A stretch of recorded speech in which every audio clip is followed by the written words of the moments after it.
Sebelumnya perkenalkan kami dari STMD, STI STMD. Saya Ufi, saya Indah Syawsa, petugas mata kuliah motivasi kewirausahaan. Terus kita mutusin buat wawancara A-nya pemiliknya ini, ya, kakek. Kalau boleh tahu namanya siapa? Aditya.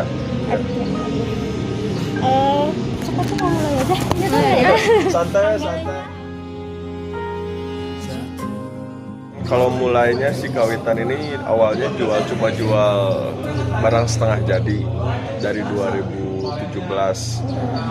Nah, pas kemarin ada pandemi, kebetulan kan ekspor ditutup, terus kedai-kedai banyak yang tutup. Permintaan kopi juga tersendat gara-gara pandemi. Akhirnya mutusin buat buka kedai sendiri buat melanjutkan penjualan lah. Karena awalnya basic di dunia kopi, terus ada peninggalan juga dari orang tua, misal kebun yang gitu. Terus Pangalengan ini kaya sumber daya alamnya, tapi jarang orang yang bisa memanfaatkan, termasuk ya kopi itu. Kesulitan awalnya promosi, karena kan ini buka Kawitan Kopi ini ngedadak banget kalau untuk kopi shopnya, ngedadak. Terus saat pandemi juga bulan Mei. Nah, ya mungkin dari media promosi, terus karena kan belum ada pengalaman juga kalau untuk usaha kopi shop ini. Untuk menarik pelanggan awal-awalnya saya dan tim anak-anak ngejarnya, targetnya itu wisatawan. Awalnya wisatawan, karena kita kan tempatnya di tempat oleh-oleh juga, peristirahatan. Ya. Nah, tapi makin kesini target kita itu 50% lah, 50%. Jadi yang sering datang ke sini tuh warga lokal. Karena mungkin banyak teman-teman, terus istilahnya promosinya dari mulut ke mulut lah. Jadi kita Instagram juga nggak begitu aktif kan. Terus promosi di media-media yang lain belum. Jadi awalnya ya mungkin kita itu dari mulut ke mulut aja sih.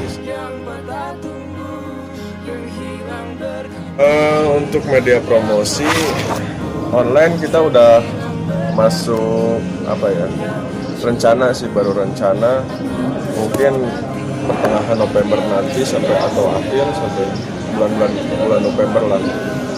Karena kan kita juga terus update, jadi si menu juga nggak akan terus itu aja gitu kan, terus update. Nah, kita tuh dari bulan Mei sampai kemarin Oktober itu sebetulnya trial ini pasar kita cocoknya sama menunya. Soalnya kan saya gara-gara dulu sering supplier kopi ke kedai-kedai, banyak yang kenal, terus banyak yang yang ngasih tahu juga masalah menu-menu. Jadi alhamdulillah kita akan terus update. Mungkin untuk media promosi setelah menu itu benar-benar beres.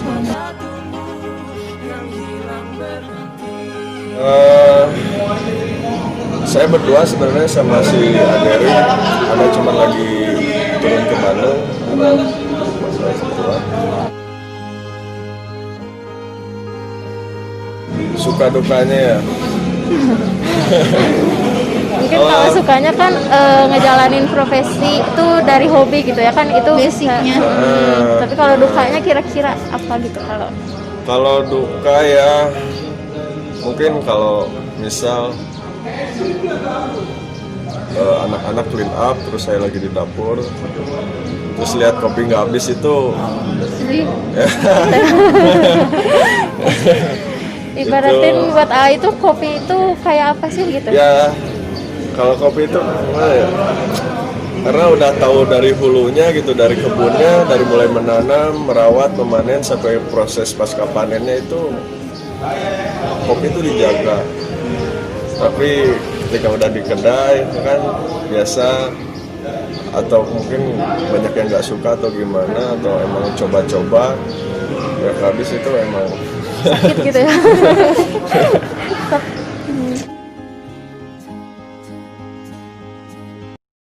Kalau modal awal secara garis kasar sih untuk peralatan dan tempat, rehab tempatnya, soalnya ini kan tempat udah ada sebelumnya. Untuk rehab tempat sekitar berapa? Garis kasar 700-an lah.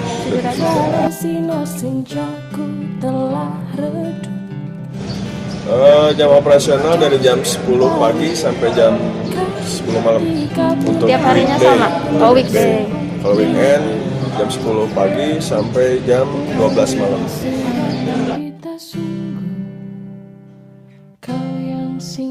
Kedepannya di sini tuh Dimaksimalin dulu di sini gitu. ya dimaksimalin, terus dari hulu sampai hilir pun ada di sini. Kayak sekarang kan kita ini lagi bangun greenhouse buat tempat ngejemur kopi, terus di bawah ntar ada gudang haler atau ngupas kulit cherry, kulit gabah, terus di depan ntar ada mesin haler. Jadi Jadi memaksimalkan semua di sini dulu. Saya pengennya kan kawitan kopi ini satu titik, dari hulu sampai hilir satu titik. Jadi belum ada kepikiran buat cabang, tapi yang di sini dulu aja gitu.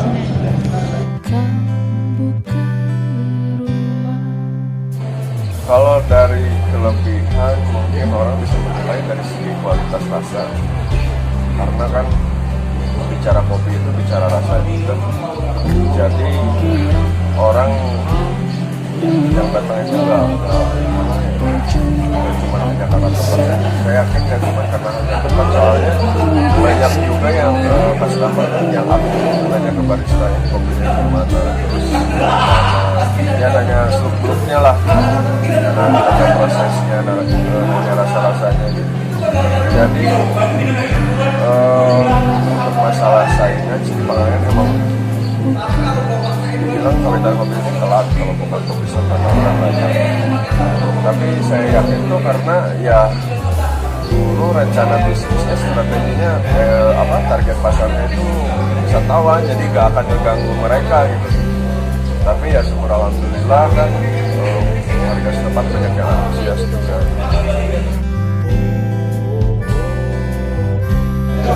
Sebelumnya ini kan semua teman-teman saya, teman-teman di kopi juga. Jadi saya tuh di sini sistemnya bukan kayak kerja sama. Jadi bukan kayak misal pegawai sama bos atau kayak gimana. Saya juga sering disuruh anak-anak ini tolong ini. Jadi saya dari awal ngerintis si kawitan kopi ini, kopi shop ini, saya gandeng teman-teman semua, kita bikin tim, terus untuk masalah sertifikat kita training bersama.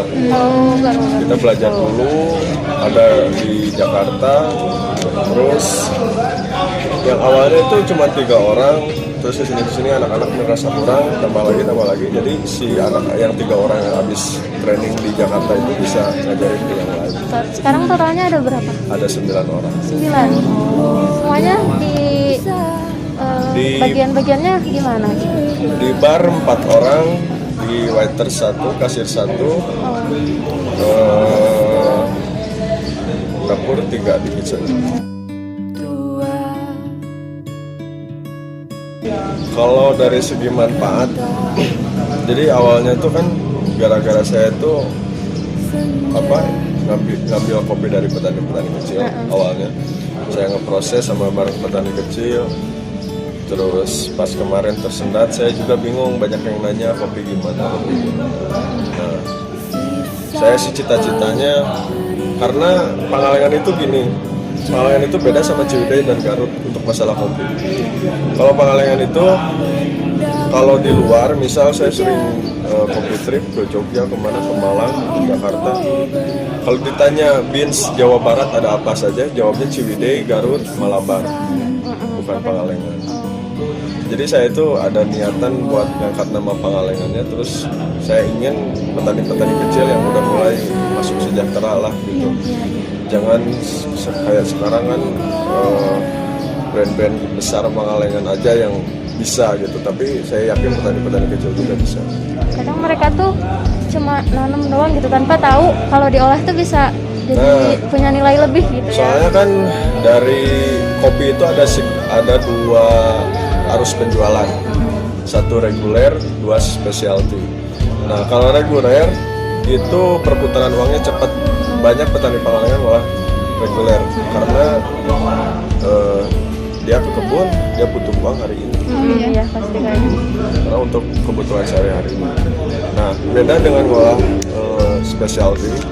Karena kalau specialty itu petani harus sabar kalau ngolah specialty, karena perputaran uangnya lambat, prosesnya juga lama, kurang lebih minimal aja bisa 6 minggu baru dijual, itu minimal. Nah kebanyakan petani itu menjual ngolah reguler yang perputaran uangnya cepat, tapi dengan harga yang rendah. Nah beda dengan specialty itu.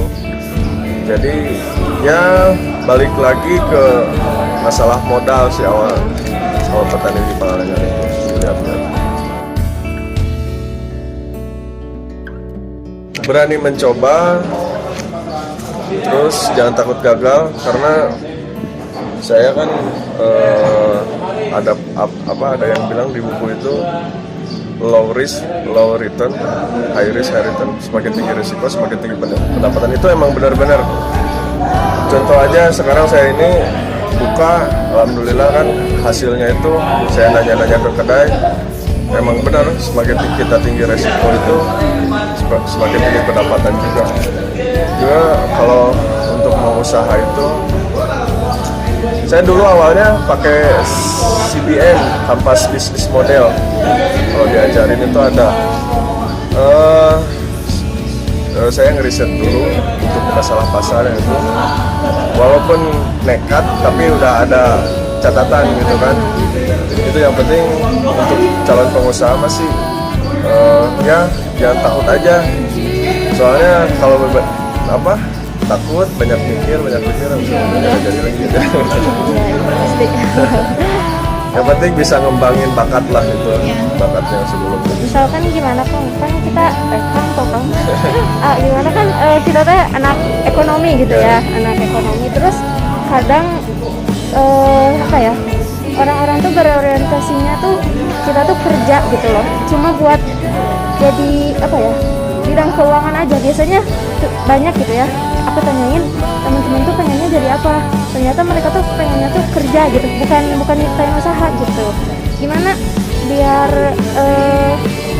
selain berani, misalkan aku kan gak punya basic di bidang itu gitu, aku kan gak punya gitu, tapi biar berani itu gimana gitu, harus belajar dulu atau cari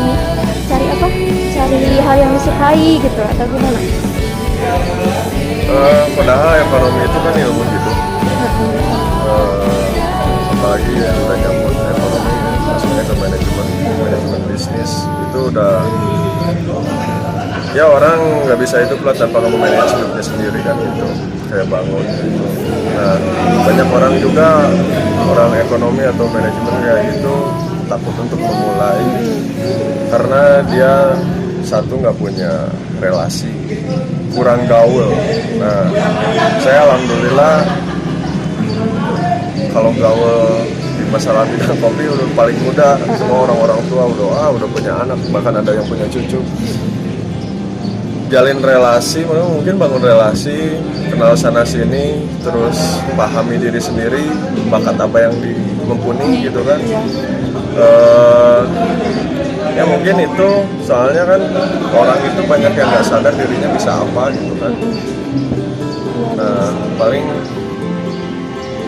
kebanyakan kan orang cuman ya udah ntar kerja aja padahal sekecil apapun bisnis kan itu kita yang pemiliknya gitu kan, jadi nggak ada intervensi atau apa tekanan dari atasan atau gimana, padahal lebih enak itu. Cuman ya orang-orang pengennya yang instan, padahal kan padahal kan bisnis itu awalnya nggak ada langsung doa Iya, gede pasti. atau gimana, pasti pelan-pelan Butuh naik, waktu ya, tapi butuh waktu. menjanjikan ya.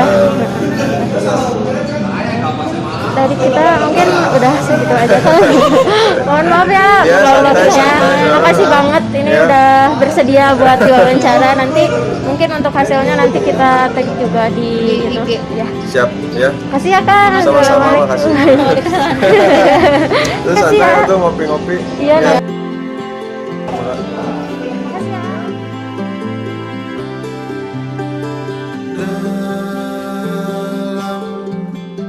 Diam